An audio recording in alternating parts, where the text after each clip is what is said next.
Hi everyone! Today we're going to read a story called Stanley's Party. So I have Brooklyn in here to read with us, but she's a little playful. So you might hear her squeaky toy or you might hear her barking at her toy or growling at her toy to play with it, but we're going to see how this goes. Stanley's Party. Stanley knew he wasn't supposed to sit on the couch, but his people went out a lot. They never came home before midnight. So one night, Stanley began to wonder what would happen if he sat on the couch while they were gone. Just for a minute.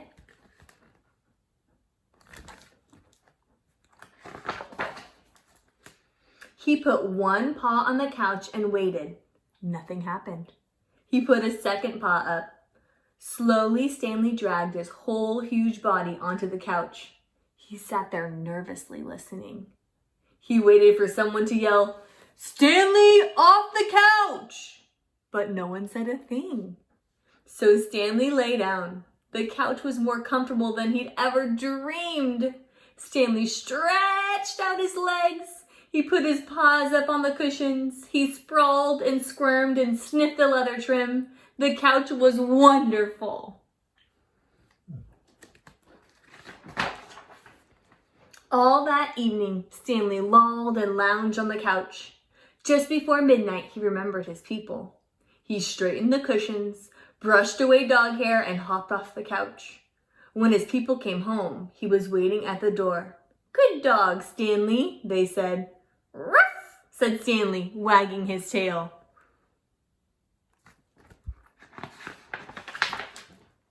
Stanley felt terribly clever.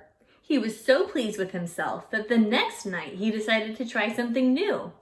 He had noticed that when his people sat on the couch, they often listened to music. Stanley had seen how they got it. He pushed some buttons with his nose. A moment later, music filled the room.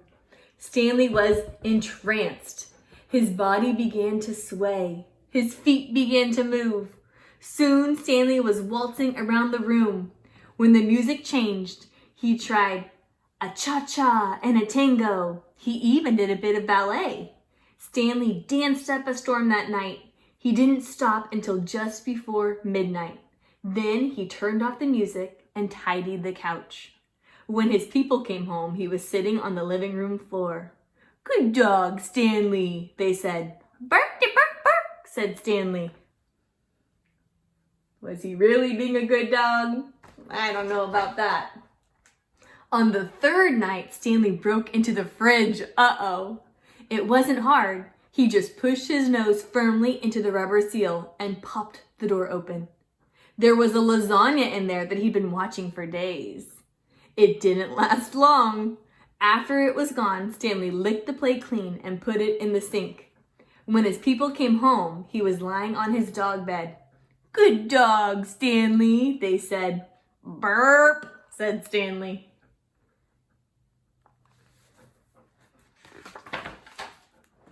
Stanley couldn't believe his new life.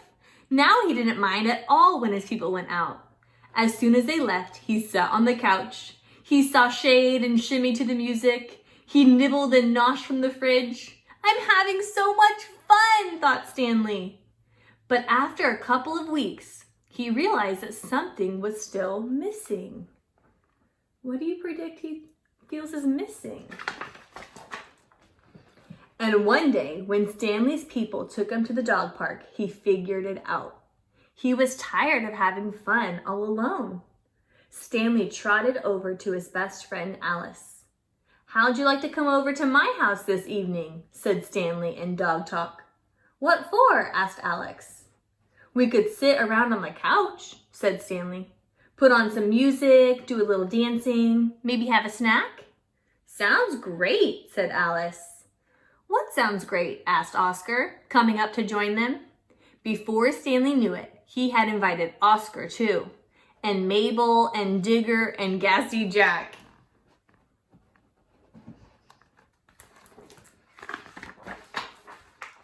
He invited 2 more dogs on the way home, and all the dogs he invited talked to other dogs, and those dogs talked to other dogs, and those dogs to still other dogs. Uh-oh, this sounds like a lot of dogs. That night, right after Stanley's people left, the dogs began to show up. At first, they came in 2s and 3s. Then they arrived in packs. Some of them were Stanley's friends, but a lot more were strangers. Stanley wasn't worried. The more the merrier, he said. They're lined up to come in. It wasn't long before the house was jammed with every kind of dog you can imagine. Shaggy dogs, bald dogs, dogs with wrinkles, dogs with fleas, humongous dogs, weensy dogs, dogs with floppy ears. They filled the rooms. They packed the stairs. They flowed out onto the porch and lawn. Drooling dogs, dainty dogs, dogs that needed a bath. So many dogs. Come on, Ricky, come up here. Come on. Anyone hungry? Asked Stanley, popping the fridge door open. Dogs poured into the kitchen. Help yourselves, said Stanley. Soon the fridge was bare. Nothing left in the fridge. Look at that. It was also the only night ever that Stanley's people came home early. Ah! At first, they didn't say anything. Then they said together, very loud, "Stanley, bad dog!" Uh-oh. Brooklyn got worried when I said that. Come here, come on here, come in. All the dogs, lay down.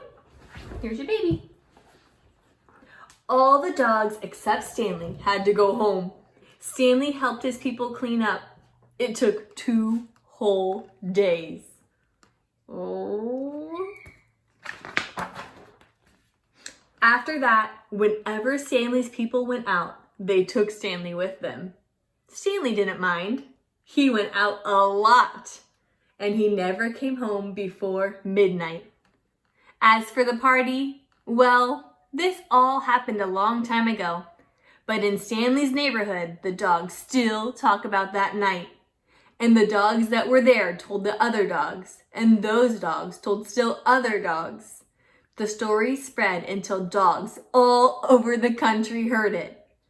Then dogs all over the world. And now, wherever dogs gather, they tell the story of Stanley's party. And if you don't believe me, just ask your dog.